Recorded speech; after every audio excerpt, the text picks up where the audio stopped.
Hello दोस्तों, क्या हाल आपका। आशा करता हूँ अच्छे होंगे, स्वस्थ होंगे।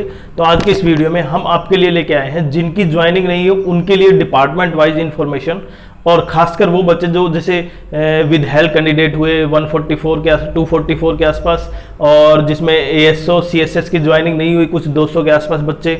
उसके अलावा एनटीआरओ जिनकी डीवी भी नहीं हुआ है, जिनका एलोकेशन नहीं हुआ है स्टेट का या जोन का, उन सब पॉइंटों के लिए जो सीएचएसएल भी शामिल है, एमटीएस के भी हैं कुछ बच्चे, और सीजीएल के भी। और खासकर सीजीएल के 4600 ग्रेड, जैसे यहाँ पे income tax inspector Chandigarh zone, Guwahati zone या और भी जोन है जिनके ज्वाइनिंग नहीं हुई है, उनके लिए एक बहुत बेहतरीन वीडियो है जिससे हम इंफॉर्मेशन के बेसिस पे आपको बता पाएंगे कि कितने दिन में आपकी ज्वाइनिंग मिल सकती है। लेकिन फिर भी आपको अगर लगता है कि आपको पर्सनल एडवाइस चाहिए तो आप मेंबरशिप ज्वाइन कर सकते हैं। उसके अलावा जो अभिनाथन वर्सेस एसएससी का जो केस था, उसमें जो हियरिंग थी 13 तारीख को, उसमें क्या हुआ और नेक्स्ट हियरिंग जो है उसमें क्या केस का जो पूरा केस था वो क्या क्लोज हो जाएगा, और क्या जो ज्वाइनिंग हुई है उस पर इसका फर्क पड़ेगा या नहीं पड़ेगा, उन सभी पॉइंटों पर डिस्कस करेंगे। लेकिन अगर चैनल पर आप नए हैं तो चैनल को सब्सक्राइब करें, लाइक करें और शेयर करें।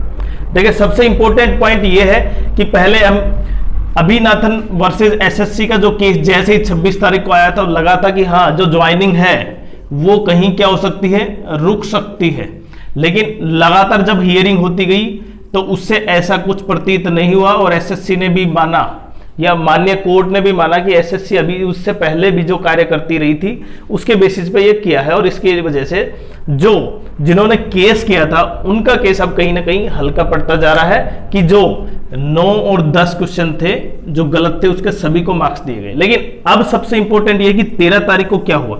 जो 13 तारीख की जो हियरिंग थी उसमें केवल माननीय कोर्ट ने यह कहा कि जब जैसे दोनों के पक्षों के जो वकील आए उनके बाद केवल जो एसएससी की तरफ से जो वकील थे उन्होंने बताया कि कुछ अर्जेंट कुछ और कार्य भी हैं जिनकी वजह से अगली नेक्स्ट हियरिंग दी जाए। तो नेक्स्ट हियरिंग, इसमें केवल नेक्स्ट हियरिंग की बात की गई। उसका हालांकि इसके सब कुछ जो भी माननीय कोर्ट के जो ऑर्डर है या जो भी प्रोसीडिंग है उसकी पब्लिक डोमेन में दे रखा है।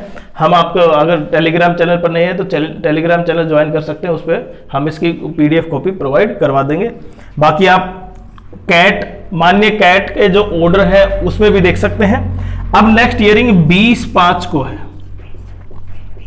और उसमें शायद हो सकता है माननीय कोर्ट इस केस को ही क्या कर दे, पूरा क्लोज कर दे। क्योंकि अगर यहां पे ये 9 और 10 क्वेश्चन की बात है तो उन पॉइंटों के लिए अभी तक एसएससी ने ऐसे किया है। उसमें नोटिफिकेशन में भी दे रखा है कि जब क्वेश्चन गलत होगा तो सभी को मार्क्स अवार्ड किए जाएंगे। तो यहां पे उन बच्चों की जिनकी ज्वाइनिंग हो चुकी है, जिनकी ज्वाइनिंग होने वाली है, उनके लिए यह है कि अब कोई ऐसी दिक्कत नहीं है कि आपको नौकरी से संबंधित कोई पॉइंट उठे।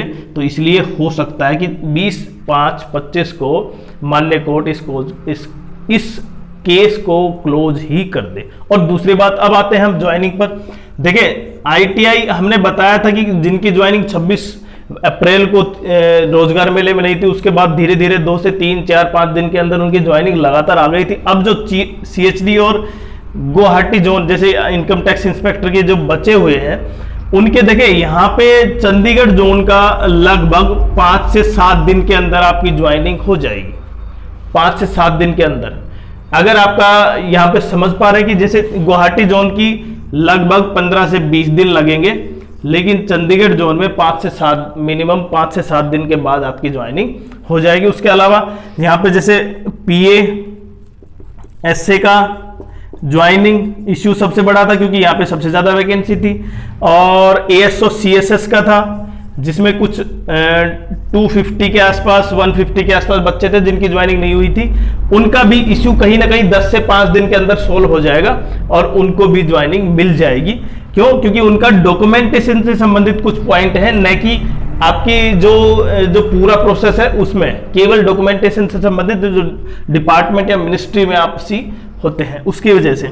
उसके अलावा जो विद हेल्थ कैंडिडेट हैं उनके लिए सबसे मेन पॉइंट है कि विद हेल्थ कैंडिडेट का लगभग 20 से 25 दिन के अंदर, आज लगभग अगर आप ये मान सकते हैं कि 16 तारीख है तो 20 से 25 दिन मतलब नेक्स्ट मंथ स्टार्टिंग वीक में ही आपकी ज्वाइनिंग हो जाएगी। और इसलिए है इसका सबसे बड़ा कारण ये है, आप ये ना माने कि आपको विदहेल्ड कर दिया तो आपकी जॉब ज्वाइनिंग नहीं होगी, आपकी ज्वाइनिंग होगी, लेकिन वहां पे स्क्रूटनी थोड़ी सी ज्यादा होगी और बच्चों के या और डिपार्टमेंट के जो भी जितने भी पॉइंट्स हैं, तो कहीं ना कहीं स्क्रूटनी के बेसिस पे आपको ज्वाइनिंग दी जाएगी। और इनमें से ऐसा नहीं कि एक साथ सबको दी जाएगी, जिनकी स्क्रूटनी होती जाएगी, जिनका जांच की होती जाएगी, जिसको क्लियर पाया जाएगा उनकी ज्वाइनिंग देते जाएंगे।